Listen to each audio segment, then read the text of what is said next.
فرمان محمد صلی اللہ علیہ وسلم ہے کہ لمبی زندگی کا راز یہ ایک تسبیح ہے۔ یہ تسبیح پڑھنے والا 100 سال تک بیمار نہیں ہوگا۔ اگر کوئی بیماری ہو تو یہ تسبیح پڑھ لیں، صحت یابی انشاءاللہ نصیب ہو جائے گی۔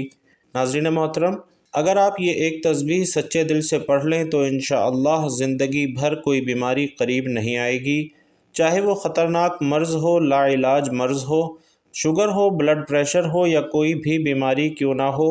رسول پاک صلی اللہ علیہ وسلم کی بتائی ہوئی اس تسبیح میں اتنی برکت ہے کہ اللہ تعالیٰ کی رحمت سے جسم سے ہر بیماری کو نکال کر انسان کو مکمل تندرست کر دیا جاتا ہے، اور پھر موت تک کوئی بیماری بھی قریب نہیں آتی۔ یہ تسبیح پڑھنے والا 100 سال تک بیمار نہیں ہوگا۔ اگر کوئی بیماری ہو تو یہ تسبیح پڑھ لو، انشاءاللہ صحت یاب ہو جاؤ گے۔ کسی بھی نماز کے بعد صرف ایک تسبیح پڑھ لینا اور اللہ کی بارگاہ میں یقین کے ساتھ دعا مانگنا، انشاءاللہ آپ کی زندگی میں کوئی بھی سخت سے سخت بیماری ہو، انشاءاللہ وہ بھی ختم ہو جائے گی۔ اس تسبیح کی تاثیر اس قدر زبردست ہے کہ انسان حیران رہ جاتا ہے کہ اتنے چھوٹے الفاظ میں اتنی بڑی تاثیر کیسے ممکن ہے۔ ناظرین، یہ کلمات بہت طاقتور ہیں، انہیں اپنی زندگی میں ایک بار ضرور پڑھ لیں تاکہ آپ پر اللہ تعالیٰ کی خاص رحمت نازل ہو اور جسم سے ہر قسم کی بیماری کا خاتمہ ہو جائے۔ یہ کلمات انسان کو نہ صرف بیماریوں سے محفوظ رکھتے ہیں بلکہ دل کو سکون عطا کرتے ہیں اور روح کو تازگی بخشتے ہیں۔ ان کلمات کو پڑھنے والا اللہ تعالیٰ کی شفاء کا حقدار بن جاتا ہے، اور وہ بیماری جو انسان کو برسوں سے تنگ کر رہی ہوتی ہے وہ چند دنوں میں ہی ختم ہو جاتی ہے۔ محترم عزیزو، جب ہم نبی کریم صلی اللہ علیہ وسلم کے ان اوصاف کو پڑھتے ہیں تو ہمیں اپنی زندگی کا محاسبہ کرنا چاہیے کہ ہم کتنے خود غرض ہو چکے ہیں۔ ہم ذرا سی بات پر لڑ پڑتے ہیں، ذرا سا مال آنے پر فخر میں آ جاتے ہیں، اور جب نعمتیں کم ہو جائیں تو شکوے شروع ہو جاتے ہیں۔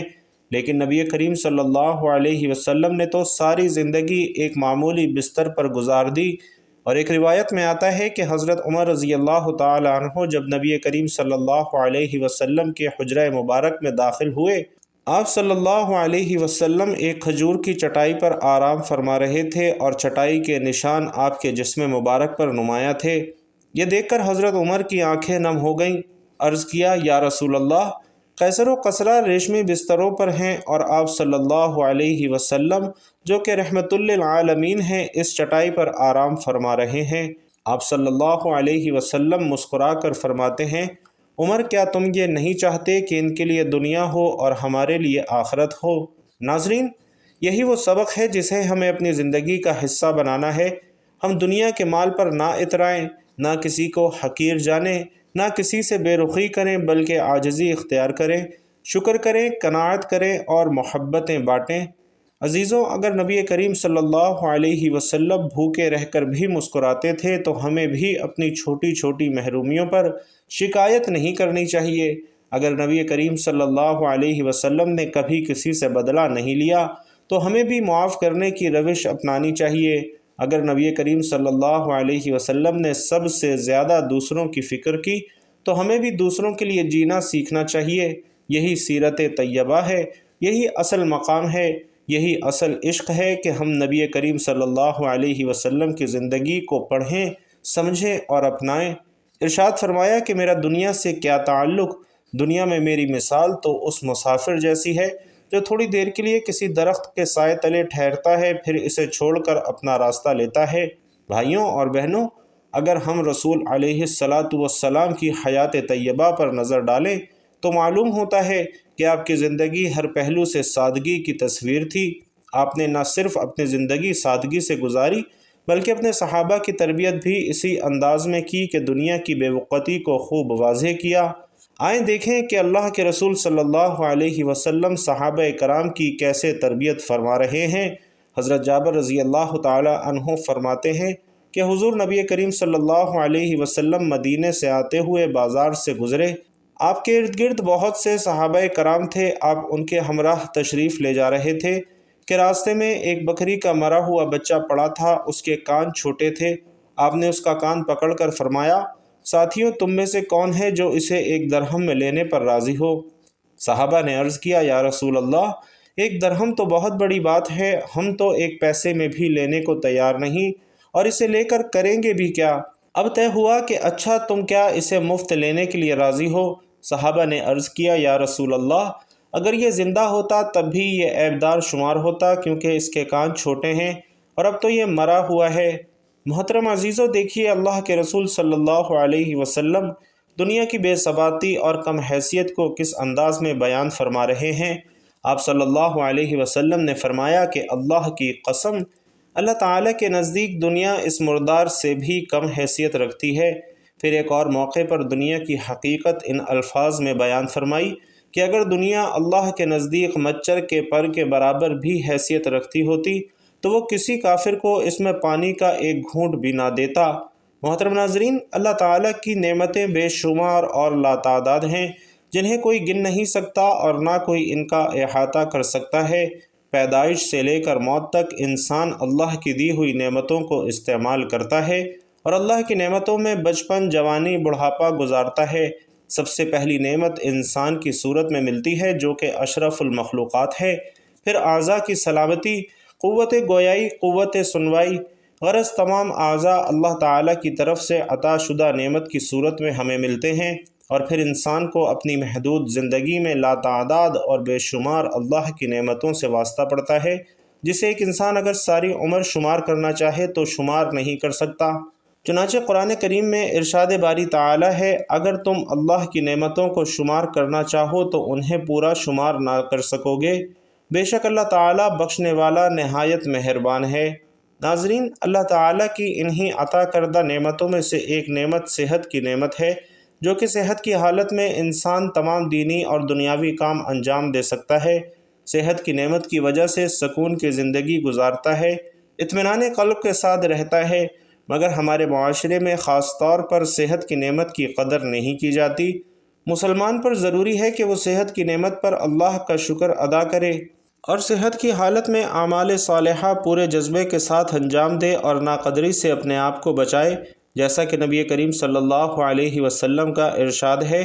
عبداللہ بن عباس رضی اللہ تعالیٰ عنہ کہتے ہیں کہ نبی کریم صلی اللہ علیہ وسلم نے ارشاد فرمایا، دو نعمتیں ہیں جن میں اکثر لوگ خسارے اور گھاٹے میں ہیں، صحت اور فراغت۔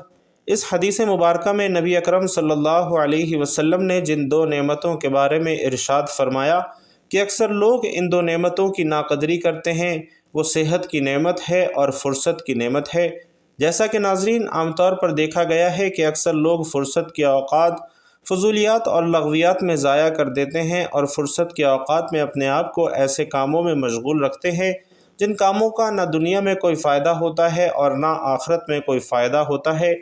حدیث میں ہے کہ کوئی دن ایسا نہیں کہ جب وہ طلوع ہوتا ہو مگر یہ کہ وہ پکار پکار کر کہتا ہے کہ اے آدم کے بیٹے، میں ایک نوپید مخلوق ہوں، میں تیرے عمل پر شاہد ہوں، مجھ سے کچھ حاصل کرنا ہو تو کر لے، میں قیامت تک لوٹ کر نہیں آؤں گا۔ اور دوسری حدیث میں ہے کہ نبی کریم صلی اللہ علیہ وسلم فرماتے ہیں کہ آدمی کے اسلام کی خوبی یہ ہے کہ وہ لایانی یعنی فضول کام چھوڑ دے۔ دوسری چیز جس کے بارے میں نبی کریم صلی اللہ علیہ وسلم نے فرمایا کہ اس کی اکثر لوگ ناقدری کرتے ہیں، ناظرین، وہ صحت کی نعمت ہے۔ صحت کی ناقدری اس طرح ہوتی ہے کہ صحت کے زمانے میں اگر آدمی کوشش کرے تو وہ اللہ تبارک و تعالیٰ کی خوب عبادت کر سکتا ہے، ذکر و اذکار کر سکتا ہے، تسبیحات کر سکتا ہے اور قرآن کریم کی تلاوت کر سکتا ہے اور اعمال صالحہ میں اور نیک کاموں میں اور عبادت میں خوب مجاہدہ کر سکتا ہے، مگر اکثر ایسا ہوتا ہے کہ انسان صحت کی حالت میں نیک اعمال کو فراموش کر دیتا ہے اور لاپرواہی کے ساتھ صحت کی نعمت کی ناقدری کرتا ہے۔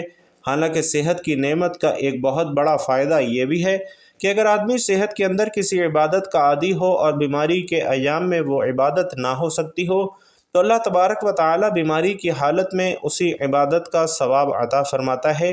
حضرت انس فرماتے ہیں کہ رسول اللہ صلی اللہ علیہ وسلم نے فرمایا، جب مومن بندہ کسی بیماری میں مبتلا ہوتا ہے تو اللہ تعالیٰ فرشتے سے فرماتا ہے کہ ان نیک اعمال کو اس کے نامہ اعمال میں لکھ دیا کرو جنہیں وہ صحت کے زمانے میں کیا کرتا تھا۔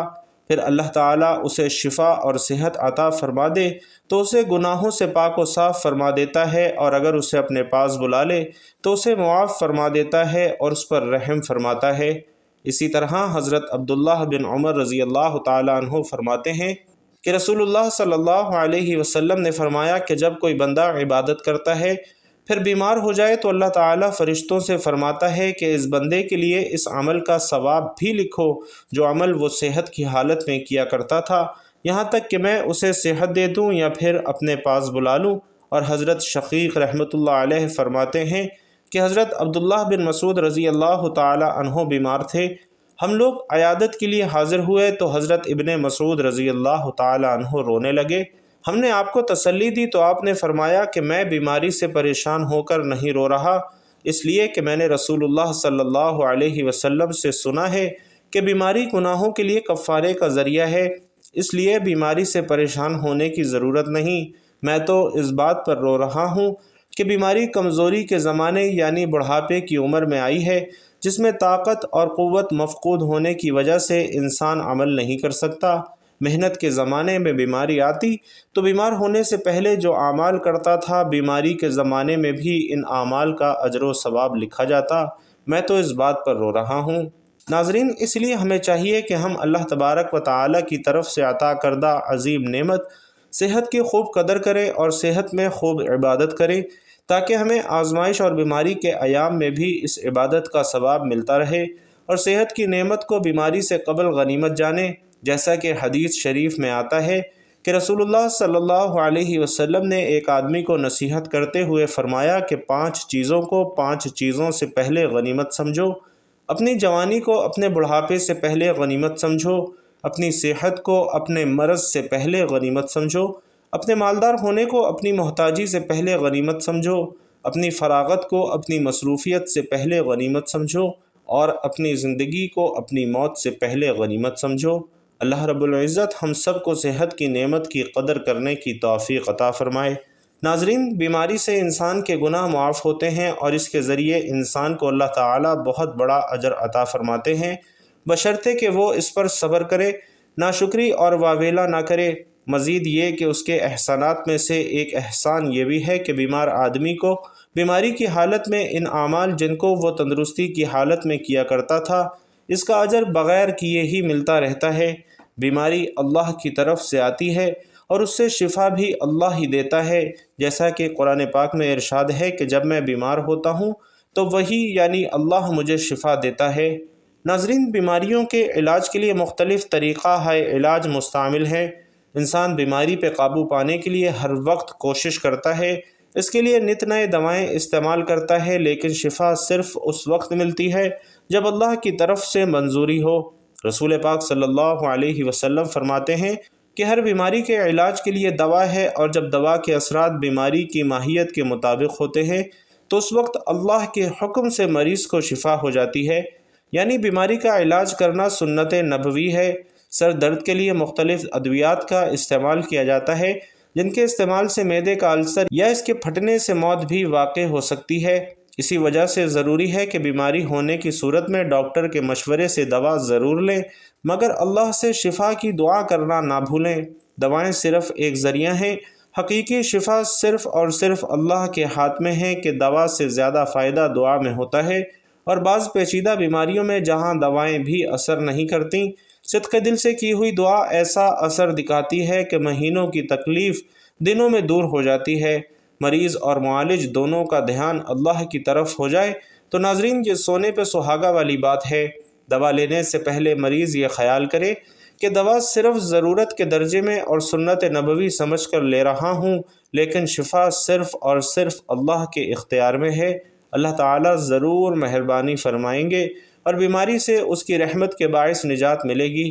ناظرین، رسول پاک صلی اللہ علیہ وسلم فرماتے ہیں کہ صدقہ بلا کو ٹالتا ہے، اور بیماری بھی ایک بلا کی صورت میں نازل ہوتی ہے، اور اس بلا کو ٹالنے کے لیے علاج کی صورت میں مختلف حیلے بہانے کیے جاتے ہیں۔ علاج کرنا اور صحیح طریقے سے علاج کرنا سنت نبوی ہے، کیونکہ رسول اللہ صلی اللہ علیہ وسلم نے ارشاد فرمایا کہ ہر بیماری کا علاج موجود ہے۔ علاج کے ساتھ ساتھ یہ بھی ضروری ہے کہ مکمل شفا کے لیے اللہ تعالیٰ کے حضور جھک کر عاجزی سے دعا کی جائے، اس کی رحمت طلب کی جائے اور بیماری سے نجات کی التجا کی جائے۔ صدقہ واقعی بلاؤں کو ٹالتا ہے اور آدمی کو ناگہانی حادثات، تکالیف اور بیماریوں سے نجات دلاتا ہے۔ روزانہ صدقے کی عادت ڈالیں، چاہے 1 روپیہ ہی کیوں نہ ہو۔ بیماری اور حادثات سے بچنے کا ناظرین یہ آزمودہ نسخہ ہے۔ روزانہ صدقے کی بدولت اللہ تبارک و تعالیٰ کی رحمت انسان پر متوجہ رہتی ہے اور اس کی وجہ سے آدمی کئی طرح کی بلاؤں سے محفوظ رہتا ہے۔ تو محترم ناظرین، جان لیجئے یہ کلمات بہت ہی زیادہ بابرکت ہیں، بالکل اسی طرح جیسے یہ دن برکت والے ہیں اور رحمت والے ہیں۔ اللہ پاک نے ان کلمات میں بہت زیادہ شفا رکھی ہے۔ جو بھی شخص کسی ایسی بیماری میں مبتلا ہو جس کا وہ بارہا علاج کروا کر تھک چکا ہو اور اب بھی اسے شفا نہ مل رہی ہو، وہ ان کلمات کو ضرور اپنائے۔ انشاءاللہ اللہ پاک اسے ہر بیماری سے نجات عطا فرمائے گا۔ اول و آخر 3 مرتبہ درود پاک پڑھنا ہے۔ آئیے خیر و برکت اور ثواب کی نیت سے درود پاک ایک مرتبہ مل کر بھی پڑھ لیں۔ اللہم صلی علی محمد وعلی آل محمد کما صلیت علی ابراہیم وعلی آل ابراہیم انک حمید مجید۔ اللہم بارک علی محمد وعلی آل محمد کما بارکت علی ابراہیم وعلی آل ابراہیم انک حمید مجید۔ اور اس کے بعد تعوذ اور تسمیہ یعنی اعوذ باللہ من الشیطان الرجیم بسم اللہ الرحمن الرحیم پڑھنا ہے۔ اس کے بعد ناظرین لا الہ الا انت سبحانک انی کنت من الظالمین، اس کی ایک تسبیح پڑھنی ہے یعنی 100 مرتبہ یہ آپ نے آیت پڑھنی ہے۔ اس کے بعد پہلا کلمہ یعنی لا الہ الا اللہ محمد الرسول اللہ، اس کی بھی ایک تسبیح پڑھنی ہے یعنی 100 مرتبہ پڑھنا ہے، اور جب یہ تسبیح مکمل ہو جائے تو آخر میں اتنی ہی مرتبہ درود پاک لازمی پڑھنا ہے جتنی مرتبہ آپ نے ابتدا میں پڑھا تھا۔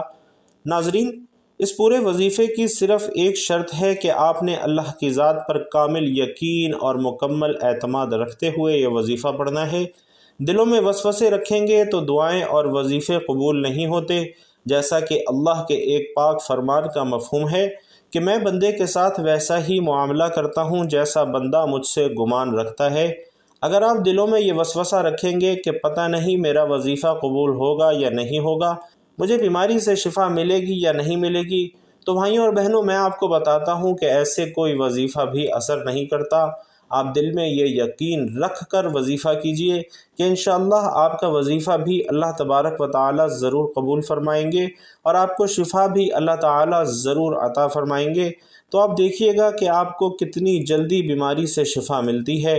محترم عزیزوں، جو بھی سخت سے سخت بیماری ہو، لا علاج مسئلہ ہو، کوئی ایسی پریشانی ہو جو حل ہونے کا نام نہ لے رہی ہو، تو یہ عمل آپ ضرور کریں۔ انشاءاللہ اللہ پاک آپ کو ان کلمات کی برکت سے فوری شفا عطا فرمائے گا اور آپ کے دل کو سکون ملے گا۔ انشاءاللہ اس عمل کی برکت سے آپ شفا یاب ہو جائیں گے۔ اللہ والو، آج کا یہ وظیفہ اور عمل آپ کو بتایا گیا ہے، یہ صرف بیماریوں کے لیے شفا کے لیے نہیں ہے، بلکہ زندگی کے ہر پہلو میں اللہ پاک کے خاص انعامات کو حاصل کرنے کا ایک بہترین ذریعہ ہے۔ یہ وہ طاقتور کلمات ہیں جن میں اللہ پاک نے جسمانی بیماریوں کے ساتھ ساتھ روحانی بے چینی کے لیے بھی شفا رکھی ہے۔ ان کلمات کو جو شخص بھی دل سے پڑھے گا، اللہ پاک اس کے دل کو سکون عطا فرمائیں گے، اس کے جسم کو ہر قسم کی تکلیف سے محفوظ رکھیں گے۔ یہ عمل نہ صرف عام بخار، درد اور جسم کی کمزوری، بلڈ پریشر، شوگر جیسے امراض میں مفید ہے، بلکہ جن بیماریوں کو ڈاکٹر لا علاج کہہ چکے ہیں ان سب کے لیے بھی یہ عمل عرش الہی سے شفا بن جاتا ہے۔ اللہ پاک کے فضل سے یہ کلمات پڑھنے والے کو ایسی طاقت ملتی ہے کہ وہ بیماریوں کا مقابلہ صبر اور حوصلے سے کرتا ہے اور اللہ پاک جلد شفا عطا فرما دیتا ہے۔ یہ عمل صرف بیماریوں تک محدود نہیں، بلکہ اس کی برکت سے رزق میں کشادگی بھی ہوتی ہے۔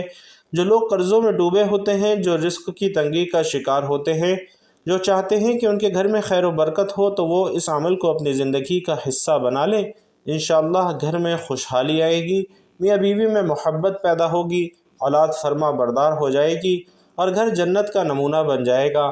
جو شخص یہ کلمات پڑھے گا اس کے رزق کے دروازے کھلیں گے، کاروبار میں ترقی ہوگی، بے برکتی ختم ہوگی اور انشاءاللہ دل کو وہ روحانی سکون حاصل ہوگا جو مال و دولت سے نہیں ملتا۔ ان کلمات کو پڑھنے سے دل مضبوط ہوتا ہے اور ہر قسم کے وسوسوں، خوف اور فکری بیماریوں سے نجات ملتی ہے۔ اللہ رب العزت سے دعا ہے کہ نیکی کی بات ہم سب کو سننے، سمجھنے اور اس پر عمل کرنے کی طاقت اور توفیق مرحمت فرمائے۔ میرا سنانا اور آپ کا سننا اپنی بارگاہ میں قبول و منظور فرمائے۔ آمین یا رب العالمین۔ ناظرین محترم، آخر میں آپ سے گزارش ہے کہ اپنے رزق میں وسعت، برکت اور کشادگی کے لیے اللہ تعالیٰ کے 99 ناموں میں سے کوئی بھی ایک نام کمنٹ باکس میں ضرور لکھتے جائیے گا۔ اللہ رب العزت آپ سب کا حامی و ناصر ہو، آمین یا رب العالمین۔